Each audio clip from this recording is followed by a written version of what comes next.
Si Ginoong Joji Ko, ang Pangulo po ng Philippine Confederation of Grains Association. Kausapin lang po natin sa epekto po nito ngayon sa kanilang hanay nito pong Executive Order 39 ni Pangulong Marcos Jr. Magandang umaga, Sir Joji. Good morning po, Sir Ted and Mama Chacha. Morning at sa ating mga tagapakinig. Opo, nagsimula na po ito halos mag-aanim na araw na, no? Magmula nang na-issue itong EO na ito. Ano po so far ang feedback ng inyong grupo sa epekto nito sa inyong hanay, sir? Sa amin, sumusunod lang kami at ngayon, actually, may mga umaani na eh. So makakayanan po yung 45 na yan. Oo. 41 to 45, kaya po natin yan. Kakayanin ito kapag nagkaroon ng ani. Meron na pong pumapasok na pakonti-konting ani. Pero yung resulta naman nito, para maabot mo yan, hindi may tatanggi na yung mga farmers, gaya ng amin nakausap, babaratin. Bababa talaga presyo ng palay kasi ang bigas po ay nanggagaling ang yan sa palay. Siguro po, ang suggestion ko lang para matulungan natin mga kapatid na magsasaka kung paano naman natin sila tutulungan. Ang maganda siguro, kumpitin ho ng Department of Agriculture kung magkano actual production cost dahil ang fertilizer po, tumaas, crudo, tumaas, mga pestisidyo, tumaas. Siguro itulungan natin sila kumpitin magkano talaga ang production cost ng farmers. Kailangan po talaga kasi kumita ang magsasaka para sila po ay magkaroon ng insentibo para magtanim uli para sa susunod. Kung hindi po kikita yan, magkakamalaking problema niyan dahil baka hindi magtanim yan o mabawasan ng itatanim, kawawa po tayo po magsasakripisyo. Maganda po siguro itong nangyaring to, nagbigay tayo ng mga subsidiyo, ayuda sa mga retailer na sabi natin na nalugi dahil mataas po ang kanilang naging puhunan. Tignan po din natin siguro kung magsasaka, magkano talaga production cost nila para pagka ay mag-allocate po tayo ng ayuda para sa magsasaka. Okay, para sige. Pagka para hindi mahirapan ng magsasaka, talaga magtatanim po yan. Kung hindi po natin gagawin siguro yan, mahirapan tayo. Hula-hula mangyayari sa atin yan. Hula-hula. Nakapanayam namin yung isang rice farmer na taga-Kasiguran, Aurora. Ito lamang araw ng Martes. Ang sabi nila, bago itong EO na ito, Sir Joji, yung wet, no? Fresh na palay. Farm gate, kung tawagin natin yan. Farm gate. Ang bilihan sa kanila ay umaabot na ng 25 to 23. So tuwan-tuwa sila, di ba? And then, sabi niya, ngayon sa 16, hindi pa sila sigurado. Kasi nga daw, unang-una, may mga traders na ayaw na munang mamili kasi nga wait and see sila. Ang tanong ko, sino ba ang nagdidikta ng presyo? Ikaw ba na farmer o yung trader? Hindi daw yung trader. Kasi nga, wala naman silang mga bodega, wala silang mga sasakyang panghakot doon sa bodega ng trader. Pinupuntahan sila at ang nagsasabi ng presyo, yung trader. O sige, bibiling ko yan 26, 25, biling ko yan ng 12. Sila daw wala magagawa kasi wala naman silang pag-iimbakan. Baka ito mabasa lang ng ulan, binibigay nila iyon. Ano sinasabi mo dito na pakikialam ng gobyerno sa pagtatakda ng presyuhan kaya ng palay? Ang ganito po siguro yan, parang maganda po ito sa aking opinion lang at suggestion, ay nandyan po ang atin ng NFA. Kaya nga meron silang price support na 19 pesos.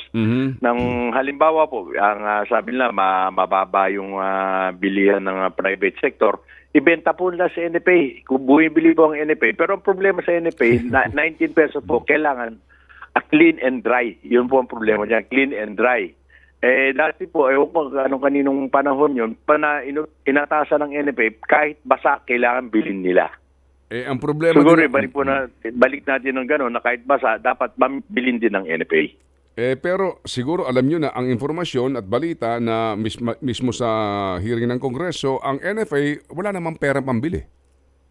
Ayun, hindi ko na po, hindi ko na alam paano niya. Kung walang perang NFA, malaking problema po yan. Okay, itong binabanggit nyo na pwede naman ito, doable naman ito, but it will take time kasi yung prosesong pagdadaanan pa niyan, di ba?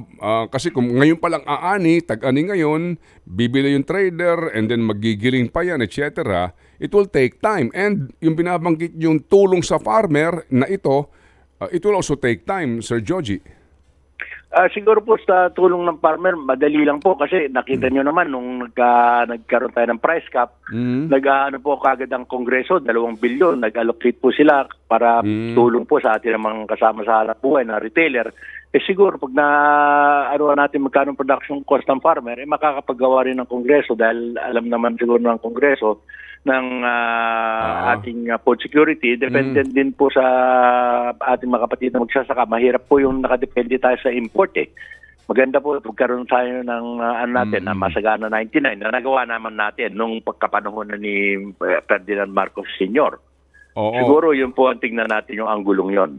Sige, pero ito hong sinasabi yung 2 billion, kwento pa lang yun, sir. Actually, kwento pa lang yun, ha? Wala pang detalye yun, no? Kasi nga, panukala pa lang yun, alam niyo ho, dadaan pa yan sa proseso, di ba? Yung alokasyon.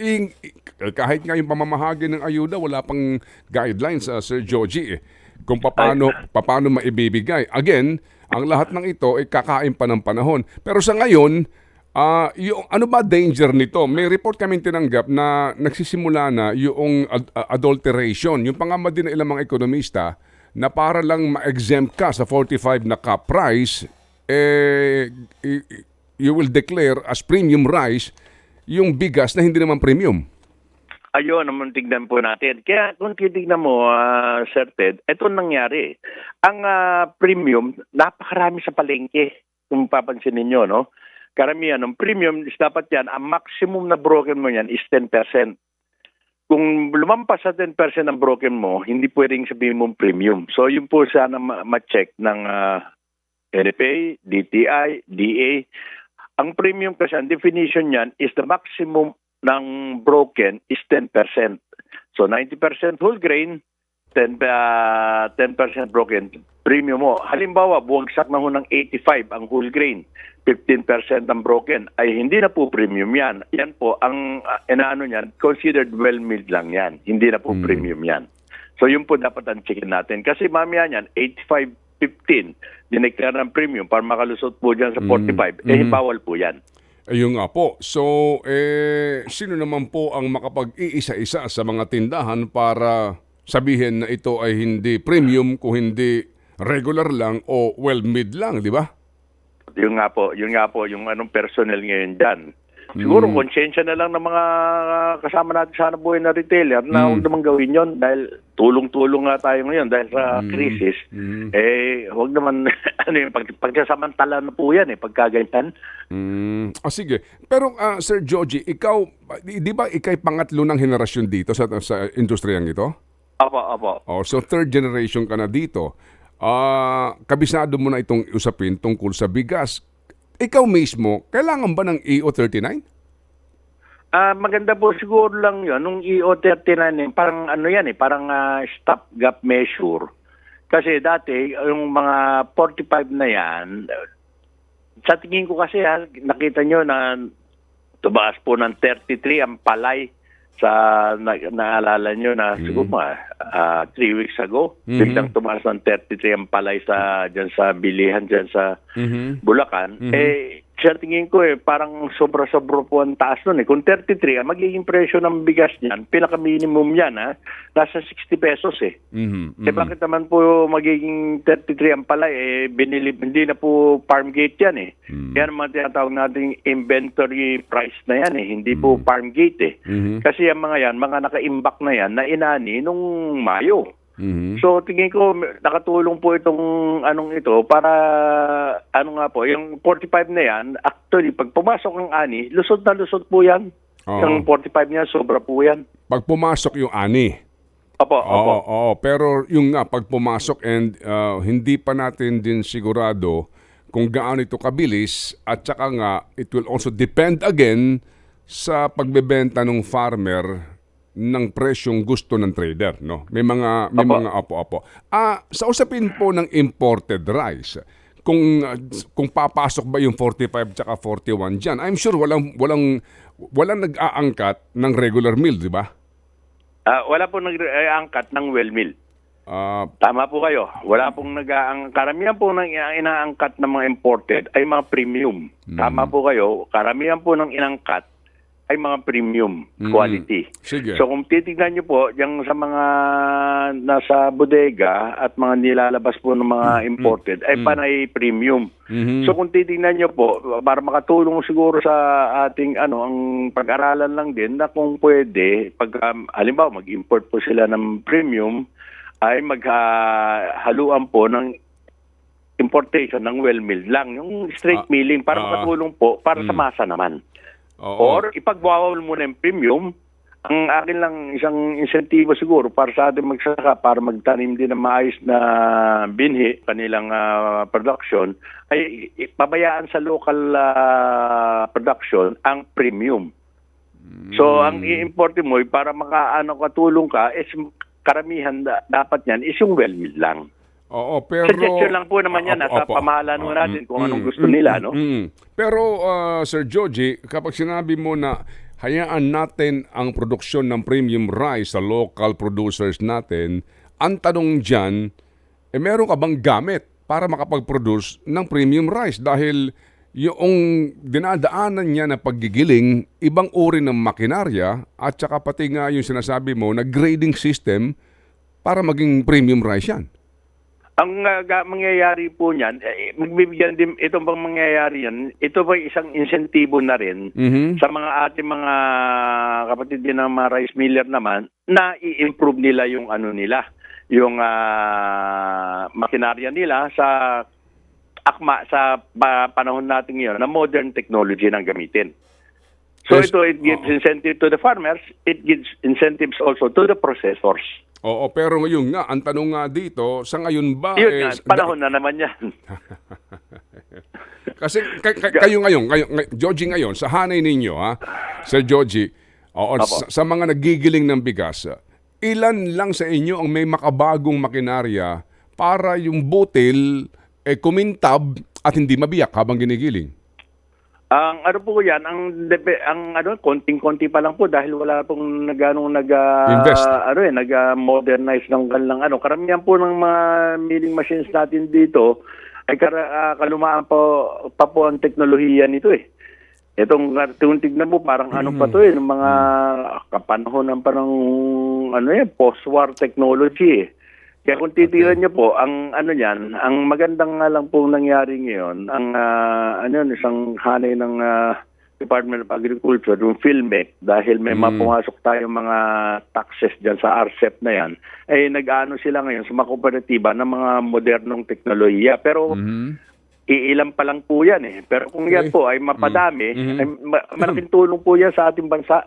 Sige. So ito po, pero again, ito ho kasi ang binabanggit ni Sir Joji ay mga konsepto na dapat noong pa pinatupad. So hanggang ngayon, hindi pa ito pinatutupad. Okay, so it will take time. Tama po kayo rin. Okay. Sige, Sangayon po ko na sa inyo dyan. Opo. So Sir Joji, ito kamong kaya naman po sa ating local production. So kapag binanggit mo na 45, no?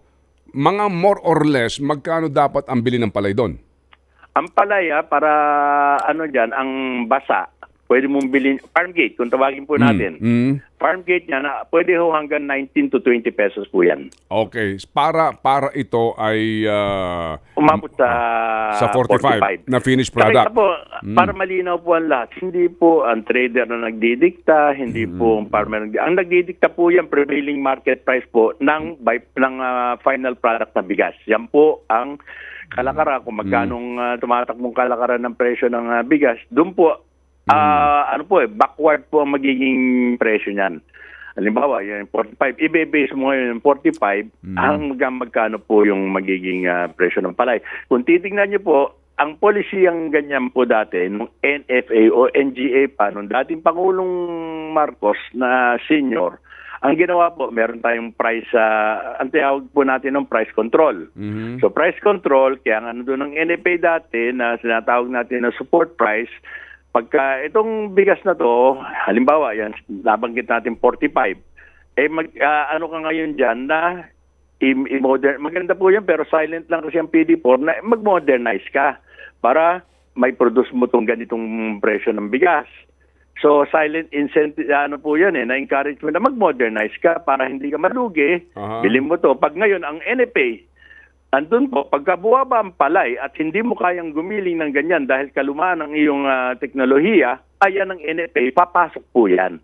Ganun po ang nung silent feature po ng PD4. Oo, well, noon na hindi nga naman din nagpatuloy, kaya ngayon dito tayo nasadlak. So ito bang ito mo binabanggit mo sa huling punto na lamang ito bang binabanggit Sige po. mo na sige, achievable naman yan, pero depende nga yan Opo. sa magiging biliho ng palay.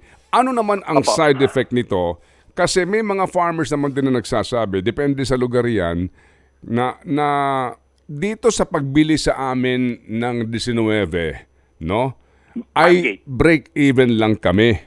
Okay, break even. So meaning, sa pagod ko, lahat nabawi ko lang yung puhunan ko. Kapag hubag ganyan ang ganyan, ayun nga, ang tanong dito, magpapatuloy ba ang ating mga magsasaka sa kanilang pagsasaka kung ganyan na wala namang halos kinikita kundi pambayad lang ng utang? Mawawalan po ng gana yan, Kaya nga nabanggit ko kanina na pag-aralan po natin ng husto sana, talagang para matulungan din naman itong mga kapatid na magsasaka kung magkano ang production cost nila. Halimbawa po, sabi nyo na 19 pesos, talagang wala silang kikitain, tabla lang ang magiging kita nila. Kung isipin po natin, ang mga magsasaka, yan po ang tinatawag natin mga mga unsung heroes Kasi po, kung titingnan mo, ang magsasaka, kumikita lang yan kung sa mga magandang panahon at magandang lupa at wala sanang kalamidad, twice a year lang po kumikita yan. Kumikita lang po yan pag tag-ani. So, 2 beses po tayo sa isang taon kumita, 2 beses lang din umaani. Doon lang kumikita po ang ating mga magsasaka. So, yung nga po, at saka yung magsasaka, depende kung nasaan kang lugar. Kapag Apo. kapag walang irigasyon, doon ka sa tag-ulan umaasa Apo. ng Correct irigasyon. Correct Oo, po. Ganun po. O sige. So, well, Isa pang siguro may suggest natin is nabanggit nga. Pero ang problema po kasi, karamihan ng age group po na ating magsasaka ngayon ay mga matatanda na rin po, malapit na rin mag-senior. Maganda po siguro yan. Ang hingin din po natin ng tulong ng ating pamahalaan dito sa TESDA. Turuan sila ng other jobs na pwedeng para habang iniintay po ang ani, meron po silang magawa. So, siguro through TESDA, libreng tuition fee na lang, pag-aralan kung magiging welder o maging makinista o maging mekaniko para habang nag-aano po sila, meron po silang ibang hanap buhay. Yun nga lang po, ang problema ngayon dyan, nasa kita ho natin ng karamihan ng ating mga dito sa ating mga kapatid na magsasaka, nasa malapit na sa senior or more than senior age na po. Yun pong problema. Para bigyan po natin ng ng akin, yung bigyan natin insentibo, lalo na itong susunod na henerasyon, ng pagsasaka, kumikita ka na, tapos pagka may certified na magsasaka ka, libre ang tuition mo sa TESDA, mamili ka kung anong gusto mong kurso po. may danger dyan, Sir Joji. Opo, ano po yun? Ang danger dyan, yung magsasaka na binigyan mo ng ibang makakabuhayan, kapag nakita niya, mas maganda buhay Ay, ko hindi na dito. magtatanim. Hindi na iiwan yung pagsasaka kasi, di ba, nako, dito wala akong puhunan. Di ba, trabahador lang ako dito, kumikita ako ng, sobra pa doon sa akin, ba't pa ako magsasaka? Yun lang po ang medyo. Yun, tama rin po kayo, may punto po kayo.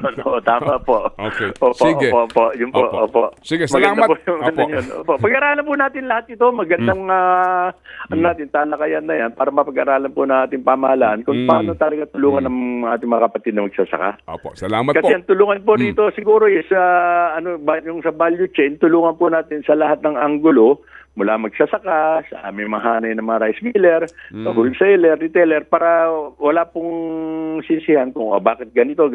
Pag-aralan po natin siguro. Tapos gumawa tayo ng publication kung paano po nagiging mula palay hanggang bigas ko, ilan ang recovery, para malinaw po lahat. Kasi ngayon nangyayari, tayo lang mga sa industriya nakakaalam kung bakit nagiging ganun ang presyo.